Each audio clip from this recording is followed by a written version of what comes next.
You're listening to The Moose and the Loose, your 10 minutes action-packed financial podcast with your host, Mike Yahoo.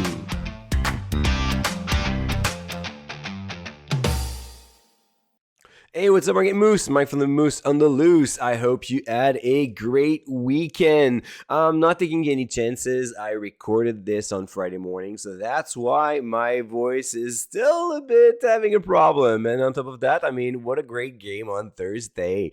A bit tired this morning, but it's all great. So today, jam-packed episode, 3 earnings review: the good, the great, and the ugly. Because unfortunately, investing is not always about making great choices and making a lot of money. Sometimes we had some bad news hitting on the account. Fortunately for me, the good and the great are 2 companies that I have in my portfolio, and the ugly I've skipped, but it doesn't mean that it's actually a bad investment. So we're going to get there in a second. But let's get started with Waste Connections, WCN. That is the good.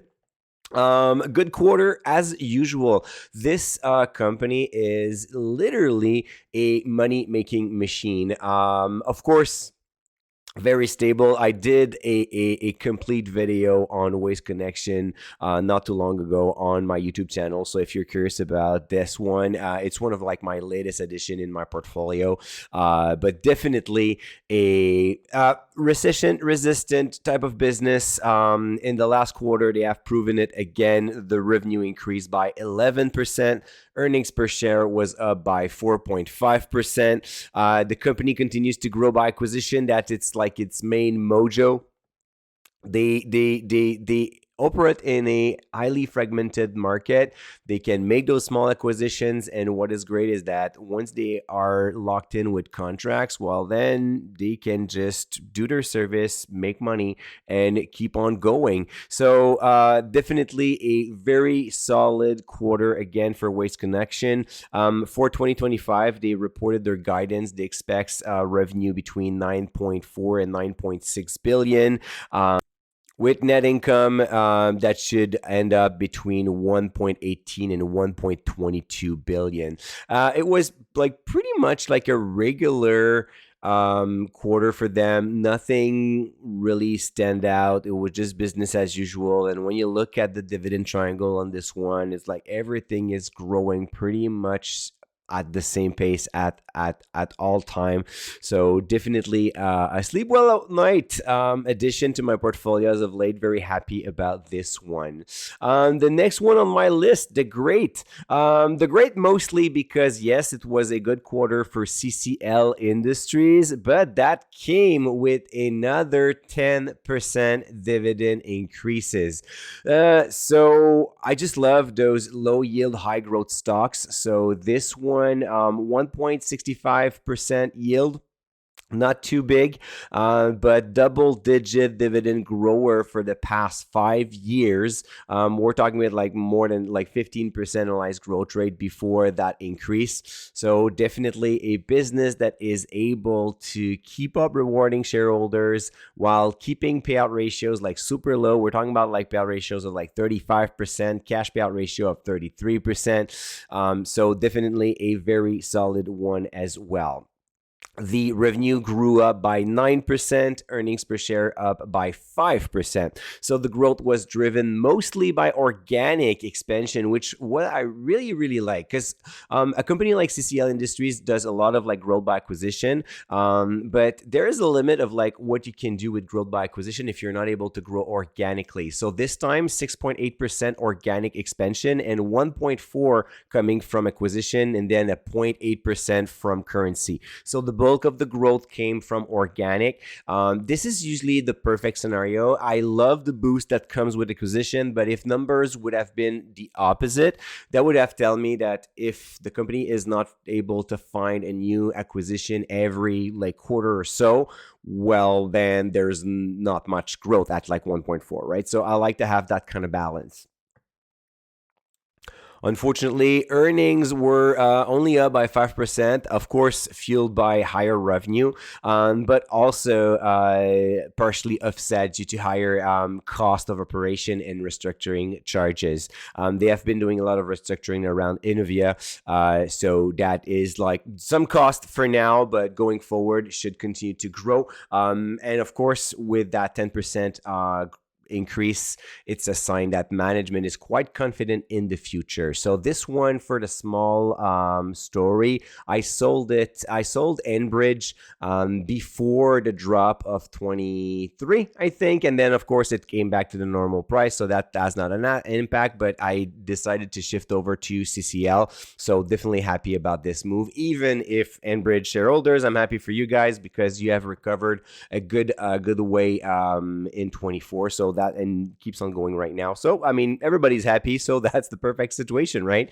Now let's take the last 5 minutes of the podcast to talk about the ugly. Unfortunately, TFI International, that was not a quarter to remember, or maybe a quarter to remember and do something. I mean, the stock was down 20% on earnings day. I mean, I'm used to see like high single digit or 10, 12% down on earnings day on bad news, but 20, yeah, 20 hurts. I won't lie. I would not be happy like with this one, but it's actually putting this one on my radar right now.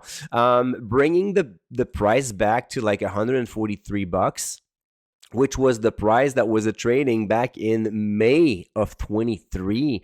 So losing like almost 2 years. And actually, well, if you go back even further, you can see that like January 23, same thing. So losing 2 years of growth in a single day. Not the first time, though, that this type of business make a big jump or a big drop on earnings day. It is a volatile stock, so you have to be used to that by now. The company reported revenue growth of 5.5%, which totally makes sense. That was great. But the thing is, earnings per share dropped by 30%. So that's not great, right? So the decrease of earnings was primarily due to lower revenues in the LTL, which is the less than truckload and logistics segment. Of course, it was not enough to be compensated by truckload, so it's like less margin, less profit, big hurt for TFI International. The bulk of their business is all about those less than truckload, because the business here is they have like a super wide network. They have so many different clients that what they do is they will charge a higher price for less than truckload, because for like smaller clients, they cannot use a full truckload. So they're going to pay a premium just to take just one part of the truckload.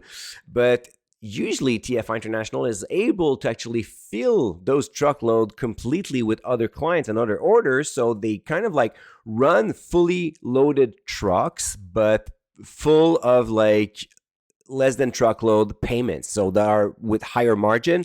So that is like making a lot of sense now that the economy is slowing down, that there's a lot of commercial tension between Canada and the US.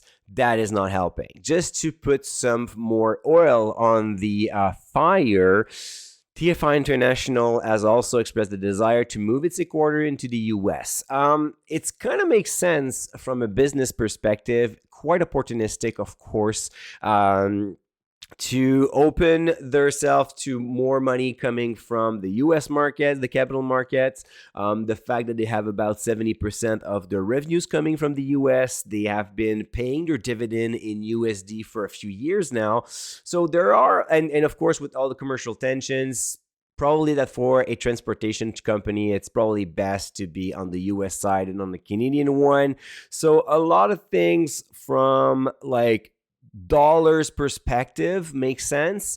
Of course, from the Canadian point of view, the Caisse de dépôt et placement du Québec was not happy. One of the largest shareholders, they got caught off by surprise.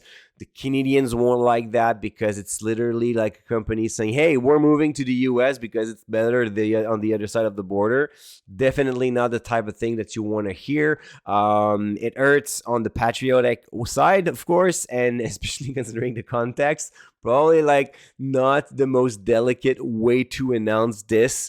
So long story short, it's going to hurt a lot of investors in their core values, but from a business perspective, and they're known to make those kind of like opportunistic moves and business related moves. So I think they're just thinking about the cash at the end of the day, the dollar sign, and that I have to admit, I'm not here to do politics, right? I'm here to talk about investing.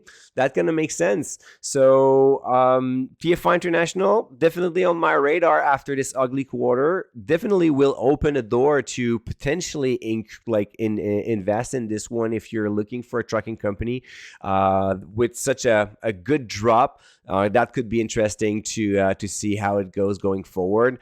Keep in mind, it's a volatile stock. It is still dependent on the economy. It's growing its debt because it grows by acquisition. So, I mean, it's not a perfect business, but might you want to take a quicker look on this one?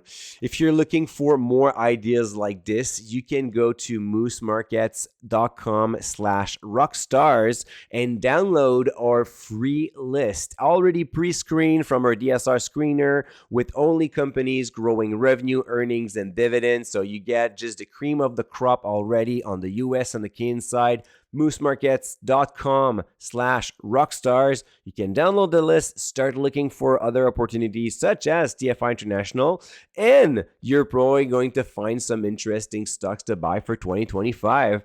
All right, Moose, that's enough for today. We're going to talk again tomorrow. And until then, don't forget to stay invested. Hey, welcome to the disclaimer. If you're listening to the Moose and the Loose, you cannot really expect me to give you buy or sell recommendation or financial advice, right? You're here for fun, you're here for information and some entertainment. But I am not your financial advisor, I am not your broker, so therefore I'm not liable if you're losing money after listening to the podcast. If you're looking for some advice, go see a professional. If not, you can enjoy the show and do your due diligence after it.